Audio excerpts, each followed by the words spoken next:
The greatest single episode of anime just released and you probably know nothing about it. Not only was the episode a quiet release, but it also requires prerequisite knowledge in order to fully appreciate just how special of an episode this truly was. I've watched the episode over 4 times, and what I've realized over those many rewatches is something far more profound than I could have ever imagined. We all know what One Piece is. Even if you've never watched anime before, there's a good chance you've seen something One Piece related, be it merchandise, advertising, or just straight up memes. The manga has been going strong for over 25 years with no clear view of slowing down. Though One Piece is a massive show, it can easily be separated into 2 distinct parts: before the time skip and after. This jump in time was created in order to give a boost to the character's power level. Before this time skip was introduced, a thing called the Paramount War happened, the largest battle in all of One Piece history, involving some of the most powerful figures from that show. After this war concluded, they had a 2-year time skip, and this is when the episode One Piece Fan Letter takes place. The story starts with rapid-fire moments from the Paramount War. The animation quality here is superb, with my only complaint being how fast they transition through each scene. This wouldn't be as big of an issue if I didn't have to read the subtitles. You know what you're making is gorgeous when my only complaint is that I want to look at it longer. It then transitions to a crowded street where people are out in droves watching the conflict unfold on live broadcast. It cuts through several people's perspective during this time, finally landing on a young girl. As she's squashed among the crowds of people, she peers over to the wall and finds a Straw Hats Wanted posters. This is when she falls in love with a picture of Nami. It's very refreshing for the main character of this episode to be a fan of someone other than Luffy. It really brings to life the world and the other characters in the crew. It's very tiring when you're watching a show and all the background characters simply there to make the main character look better. This is a more believable portrayal of the world and how everyone is shaped around the Straw Hats as a crew rather than just Luffy as a character. This shaping is further explored the deeper we go into the episode, so let's continue. As she grows transfixed on this poster, we see it cut through all the different people we will be focusing on throughout the course of this episode. It finally shows a puzzle piece fall before landing into place, using the audio cue to transition the scene 2 years later. Puzzle pieces play an important part in this episode, so keep that in mind. As the girl sits at her desk, we can see she's writing a fan letter to Nami. This is also accompanied by the title of the episode appearing on screen. As she narrates the letter, we can see she's packing her bags. We can see that she's such a big fan that she even uses an orange tree sticker to seal the letter. Not only that, but she also takes off her glasses and poses like Nami in the mirror, most likely trying to cosplay as her. Her mother stops her before she leaves, but the girl still slips past the woman. We then hear about how the girl needs to be like the Greengrocer brothers, who played a big part in the Paramount War. This immediately transitions us to that moment. This reference by the mother was used to soften the transition to not only new characters, but also a moment 2 years in the past. We see the little brother mocking the older one before walking off. This then transitions to a different character's perspective, which flashes us back to the present. Though there are several characters being brought into the story, they do not try to flesh out each and every one of them. The amount of time allotted in this episode is a mere 23 minutes, so they have to use this time extremely wisely. That's why they're using each character's story to transition to the next characters. This way they don't have to explain where they are or what point in time they're at, or what they're even doing. If they keep the transition smooth between each character, they won't have to explain these details. They then follow that up with the framing of the characters in the scene as well as the first sentence used by the characters in said scene in order to create a rounded understanding of what's happening. This meticulous synergy between all the facets of the episode's creation is how we can go between 3 different characters' point of view and 2 different points in time within 40 seconds without ever being confused. We have the people at the bar debating on who the best swordsman is, followed by them debating on whether or not Zoro is still alive. As a small comedic moment, they show Zoro sitting next to them and listening the entire time. They then use the repetition of alive or dead to transition to the next scene, where kids are debating the same thing about Frankie. We are introduced to the bookstore clerk with a fun Frankie tabloid scene as well as a guest appearance from Robin. It then transitions back to the girl and her little adventure. I'd like to now bring this up that I don't want to go over every single scene in this episode. What I want from this video is to bring up the important moments and how something so profoundly beautiful was created in a single episode. The problem is that they used every single second so perfectly that it's hard not reiterating every scene. Going back over to the show, because they hopped over so many times between so many different characters, they used this hard transition with the girl to sort of reset the viewer and slow down the story's pacing just a tad. We get to see a map the girl made, showing off another aspect of her character affected by Nami. We learn that the reason she knew the Straw Hats would reunite that day was because of the number of times Luffy rang the bell. This is completely wrong, but coincidentally, she still ended up getting the day correct. This sounds random, but it's a passing detail that only plays into the theme of this story even more. The girl finds out that the streets are crowded with Soul King fans, only to be saved by Perona's devil fruit. If a ghost goes through somebody, they get depressed. This is perfectly foreshadowing something that will happen in the future, so take note. It cuts to the bar, then to the young Navy brother being tasked with delivering an important letter. We also see a buffed Navy general who loves how cute Chopper is. It cuts over to the bookstore where we get a cute scene involving Chopper. It also foreshadows another moment involving the store's owner getting mad at the clerk for leaving the key in the back door. All of these moments are important build-ups for each character's motivation as well as foreshadowing the climax of the story. We see the girl run into the younger brother and lose her letter.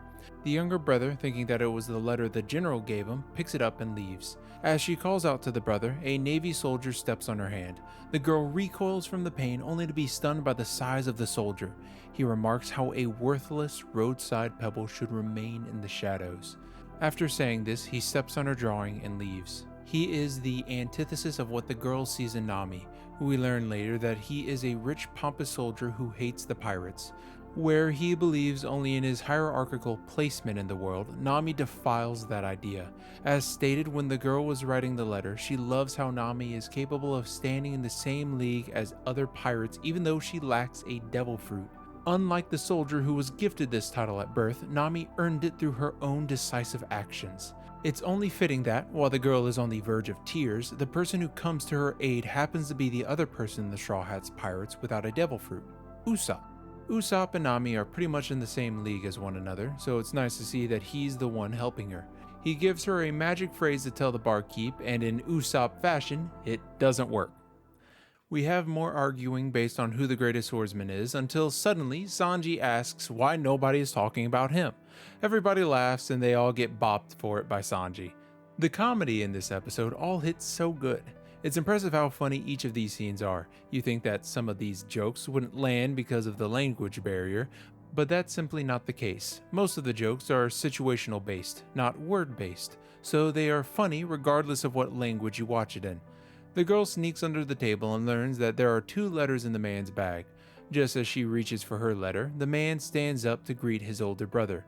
We get some dialogue between the brothers, with the youngest one explaining that the letter is a code meant for a secret weapon. We get the youngest brother mocking the eldest yet again, making the girl even cringe with frustration.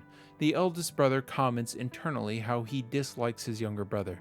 The younger brother then comments how the eldest is just so clumsy. We then flash between multiple scenes showing how the eldest always had the hardest route in life. Each flash, the characters get progressively younger, with the framing of each scene being meticulously crafted to flow into one another. Take for instance the first scene. The eldest brother is in the center frame while the youngest is on the far right. The eldest is cast in shadows while the youngest is in the light. Bars, obviously. The youngest is shown walking to the left before the scene transitions. The eldest is still in the center, cast in shadows, while the youngest is in the light. But now he's in the center of the frame as well. They then transition to the scene when they are children, and the same thing is true. Each time they get younger, the further the youngest moves to the left. It's a clear and distinct way of showing the regression in time to accompany the regression in age. It then cuts back to the Paramount War. We see just how much disdain the eldest brother has for the youngest written all over his face. I don't like my brother. Just as he says this, an object falls from the sky, blacking out the scene. We cut to the eldest waking in a pool of water. He tries pulling himself up, only to find that he's trapped beneath some behemoth of an object. We can see that the object is a giant severed leg. An explosion sends a shockwave through the ice, causing the leg to begin to crush the man. The force drags him underwater and he begins to suffocate. He's only saved due to a second shockwave freeing him. He limps along the frozen terrain as the sound of gunfire rings out around him. He spots a man sitting beneath the cover of some broken ice, next to a blood-soaked body. The only thing to break the sound of gunfire is his brother's bloodied call. He doesn't cry for help. He simply asks, "Where are you, brother?" Just as the eldest starts limping towards him, we see a blinding light eclipse the frozen tundra. The blast rips the entire land of ice apart, only for another two to charge immediately afterwards, causing the eldest to bounce helplessly amongst the changing terrain. His brother calls out once more, and he tries running to his aid, but his bloodied leg stops him. Then his eyes begin to widen. 4 more beams charge in front of him, glowing like bright stars. For a moment, he wavers. He turns and begins running away. A voice stops him in his tracks. Luffy's voice. "I'm your brother," rings in the man's ears. We then get a seamless transition to when the eldest brother gave him a new sling for his weapon. The only thing we were shown from the youngest brother up to this point was his arrogance. But this flashback shows how he's caring enough to give him a present tailored specifically towards his needs. It wasn't because he asked for it either, but because he saw his brother struggling and wanted to help. We cut back to the youngest still pinned beneath the ice, finding his brother turned away from him. With all of the force he could muster, the brother shouted a single word: "Run." The eldest hammers his knees, steels his nerves, and turns to help his brother. The moment solidifies younger brother's character. He cares more about his brother than he does his own well-being. Yes, there are moments where he mocks his eldest brother, but in the end he still feels the same way towards him. All he ever wanted from his brother was for him to be better, for him to grow into the image he has for him. From here we get flashes of smaller moments involving the grunts from the Paramount War. We also get a monologue from the eldest brother explaining how these individual moments have led him down this path. How each small change and coincidence not only brought him to this war, but also saved his brother's life. He questioned if he'd be able to make a meaningful impact on somebody else's life like how Luffy did to his. With his admiration fully solidified, he places down a piece of the puzzle. Though Luffy's actions saved his brother, he comments how Luffy had to watch Ace die before his very eyes. As he looks down at Luffy's wanted poster, the radio clicks on. They found the Straw Hat Pirates. It cuts to the girl's face lighting up, only for it to cut once more to the opposite expression. This whole scene is just a funny comedy skit. It then cuts to the bookstore clerk devastated that she won't be able to watch the final Soul King concert. Some of the kids from earlier mock her at first until they realize she's crying over the news.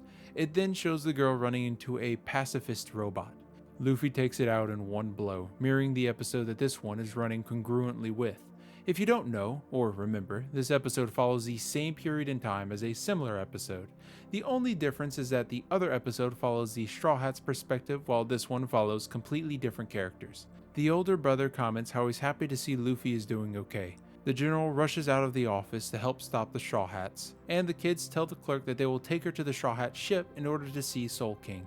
The girl is then caught by the eldest brother and tries to strike a deal with him, which he wants no part in. We also see the people at the bar losing their balloon of wanted posters. Some rogue bugs begin chasing after the girl and the brother, leading them into the same bookstore from earlier. This is where the brother tells the girl that she can't see the pirates because they're dangerous. The girl refutes that Nami is different. She even said that Nami changed her life, and this hit a chord with the eldest brother. Both were affected positively by the Straw Hat Pirate, so it's hard for the brother to disagree with what she is saying. The girl reiterates the reason why she came to admire Nami. In a world dictated by power, Nami is a shining beacon that anyone is capable of obtaining freedom. She gives her hope that even a weak girl like her is capable of having adventures. It's important to note that the girl is trapped inside of the library as she is saying this. She is being physically confined because of her lack of strength, unable to fight the bugs outside, unable to escape the brother, and unable to pull the bars off of the window. As she lies on the floor, her mind begins to waver. This is further emphasized as a cracking in her beliefs by mirroring that in the glass cracking.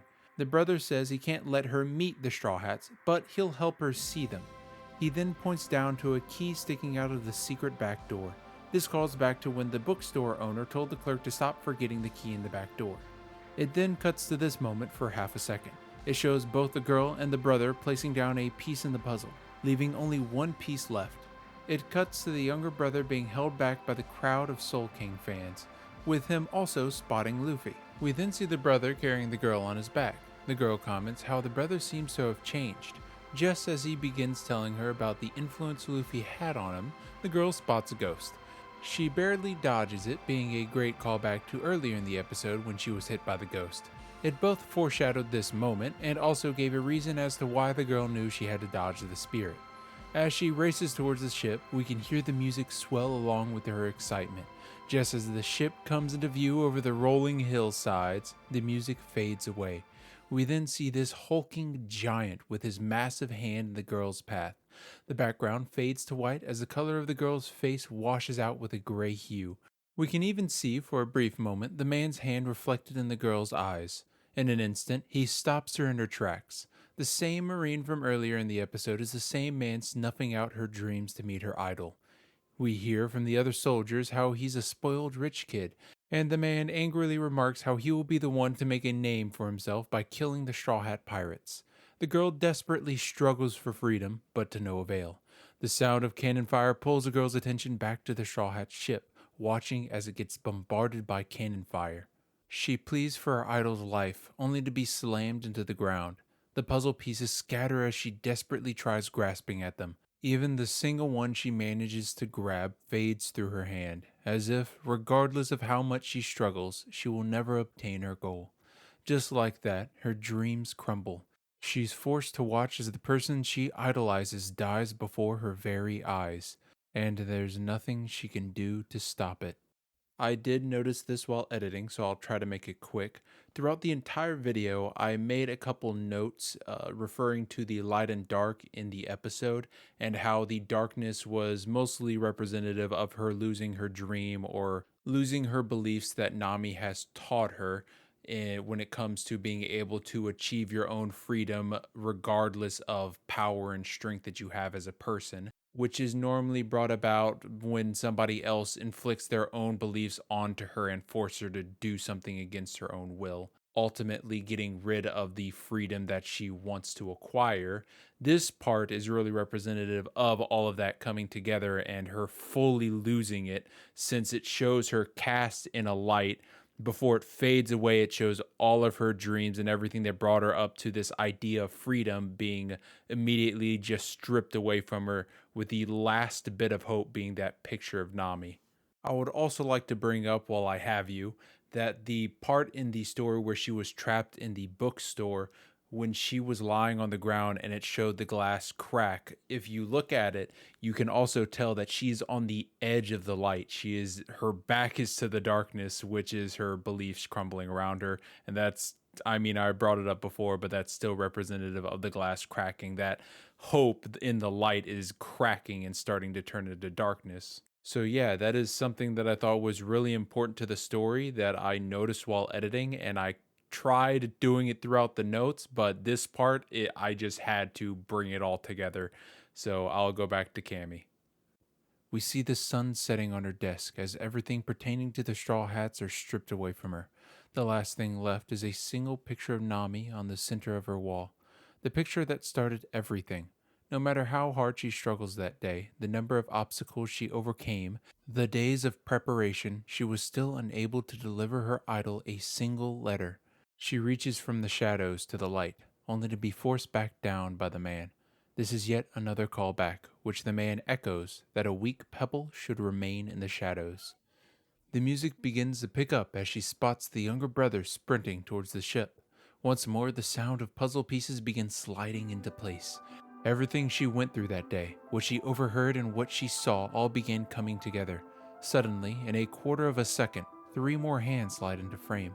The bookstore clerk and the kids accidentally ambush the Marine soldier on their way to meeting Soul King, which frees the girl from his grasp. She throws her glasses on and sprints at the brother with absolute determination. Hands flash on the screen once more as puzzle pieces fall from their hands. As they fall, they turn into wanted posters. This moment references when the soldiers lost their posters in the balloon earlier. Posters land on both of the Marines' faces, giving the girl time to swipe a letter from his bag. The soldiers rush after as she jukes past each and every one of them. Suddenly, the ship is sent buckling as the king of the waves crashes before her. She takes a deep breath, sliding past even the largest Marine on duty. The background fades to gray as the girl narrates over the final lines of her written letter. As she narrates, scenes flash onto screen. I'll show the narration, then go over the imagery afterwards. Nami, you are my hope. In this world where power is everything, even if I get hurt and trampled on, I still want to struggle, run, and live as freely as I can. I came to think that way thanks to you. I hope you continue to have wonderful adventures. After narrating, Nami, you are my hope, we see her place down the first puzzle piece, the thing that started it all. It then cuts through each event that led her to that very moment. The older brother being inspired by Luffy to save his younger brother. The older brother finding a change in heart and helping the girl. The kids wanting to help the store clerk. The Marines sharing a fun time at the bar before losing their posters. And finally, the king of the waves turning around to catch the girl only to be mesmerized by Chopper's cuteness, ultimately stopping some of the Marines from chasing after her. The puzzle loops backwards as it shows the pieces that started it all, and the pieces that everybody contributed to was her fan letter. Dozens of arms reach after the single letter, making it seem so small yet so important. She closes her eyes, placing the final piece of the puzzle by ripping her letter in half. As her dream of delivering her letter is quite literally ripped in half, her eyes bolt open to the sound of Luffy's voice. Between her ripped pages, she can see Nami smiling happily on the ship. This brings the girl to tears. After the crew escapes, she reveals that the letter she ripped wasn't the passkey. It was merely a fan letter to a person she admires. I would like to go over something slightly elusive when talking about the episode as a whole, and that's a reoccurring use of puzzle pieces. Although I believe everybody watching this video is old enough to know what puzzles are for, I still believe it's relevant enough to go over as a sort of refresher. The goal of a puzzle is to piece together the final image. You know what the image already looks like, it's simply putting everything together that's the hardest part. The puzzle pieces can be interpreted as the girl's dreams coming to fruition. Each step along the way, the final image becomes clearer. Through the help of the people around her, she's capable of getting closer to meeting Nami. So when the soldier grabs her and Nami's life was threatened, her dreams come crumbling around her. The only thing that repaired those dreams was the realization that her dream wasn't fully dead. There were still more puzzle pieces she could piece together. Or you could also look at it like a goal. Her original goal was to meet Nami, but then when the soldier grabbed her, the goal changed to saving Nami. She started piecing together a new image. This is a simple answer and one that fits perfectly into the episode, but how about we piece together a different image? I've watched this episode over 4 times, and what I've realized over those mini rewatches is something far more profound than I could have ever imagined. Before going over my new image, I'd like to bring up a reminder. The Straw Hat Pirates have always done the right thing. Every action they've taken has always been in the pursuit of what's right. These positive actions I'll summarize as, for lack of a better word, good karma. This output of good karma resulted in a ripple effect throughout the entire world of One Piece. If Luffy never went to the Paramount War, then the older brother from the episode would have never saved his younger brother. If that never happened, then the younger brother would have never been tasked with delivering the letter. The older brother would also have never helped the girl leave the library, which would have resulted in the Straw Hat Pirates' deaths. We can't simply look at the good karma affecting the world either. At the start of the episode, we see the girl mistaken Luffy's message. She believes he was referring to the spawning cycle of sea cucumbers at the archipelago, when in actuality it was something completely different. Another random event is the balloon the wanted posters were in popping at the perfect moment, as well as various other small moments in the episode. It's almost like a spiral, twisting random events into a beneficial outcome. You can call it an Uzumaki if you would. However, regardless of the random events, it is only through their positive influence in the world that the younger brother was still there, that the older brother would have a change of heart and help the girl, that the people at the bar would collect their wanted posters, that the girl would idolize Nami. Continuing this point, the girl can't simply be summarized as a contributor of good karma, but a conduit for all of the Straw Hat's positive karma that led her to that point.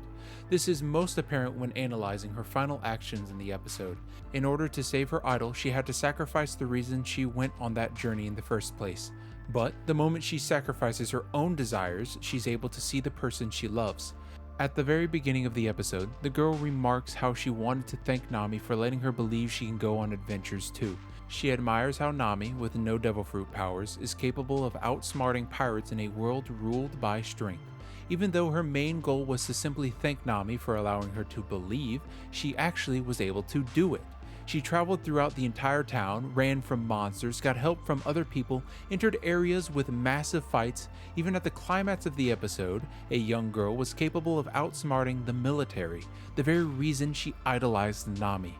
The positive energy that the Straw Hats exude cascaded downwards to regular people. Even people they have never met before are inspired by their actions. That cascading of karma has affected so much in the world of One Piece that it has helped bring this girl to this very moment. Nami will never know how much she affected this one stranger. None of the Straw Hats will ever know how many lives they've changed or the people they've inadvertently saved through their actions. They will also never know how many times they've been saved by people like her. When she ripped the letter, it resulted in multiple outcomes converging into one. She not only saved Nami's life, but also fulfilled her dream of going on an adventure just like Nami. In that moment, she became the embodiment of Nami's positive actions in the world. She no longer needs a letter to express her feeling towards Nami, but will instead embody her dreams and become living proof of Nami's positive actions. This is even more evident when you look at the final scene of the episode. You can see the girl pretending to be a part of the Straw Hats crew, reliving the words Luffy said that fateful day. She even replies, setting off on her own adventure. I think it's about time I bring up something important. That something is the fact that nobody in this episode has a name. Even IMDb labels the main character of this episode as Girl. The closest we get to a name is the brother's family name. I believe this is very deliberate, especially when they could have said the girl's name when she was talking to her mother. If you look at the final words she says before the credits, she stares at the screen and calls it a fan letter. That, along with the title of the episode itself, makes it obvious that they aren't simply referring to the letter. If they were, she wouldn't have simply stared at the camera at the end when she said it. The fan letter refers to the episode as a whole. This episode has always been about the people who love One Piece. It's about how the Straw Hats have affected One Piece fans positively for these past 25 years. How these light-hearted and good-natured adventures have always been in pursuit of spreading positive karma.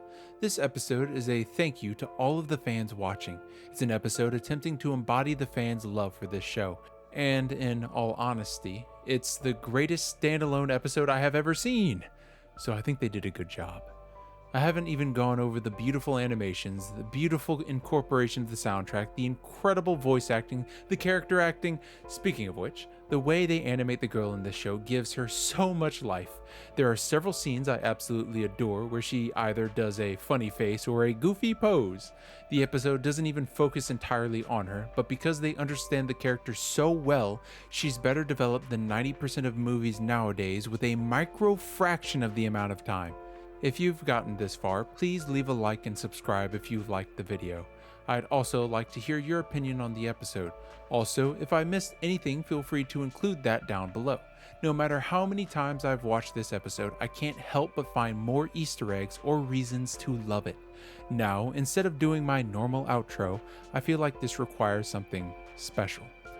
Even if it is the smallest action you take today, try to do one nice thing. You'll never know how much that single action could change the world. Johnny.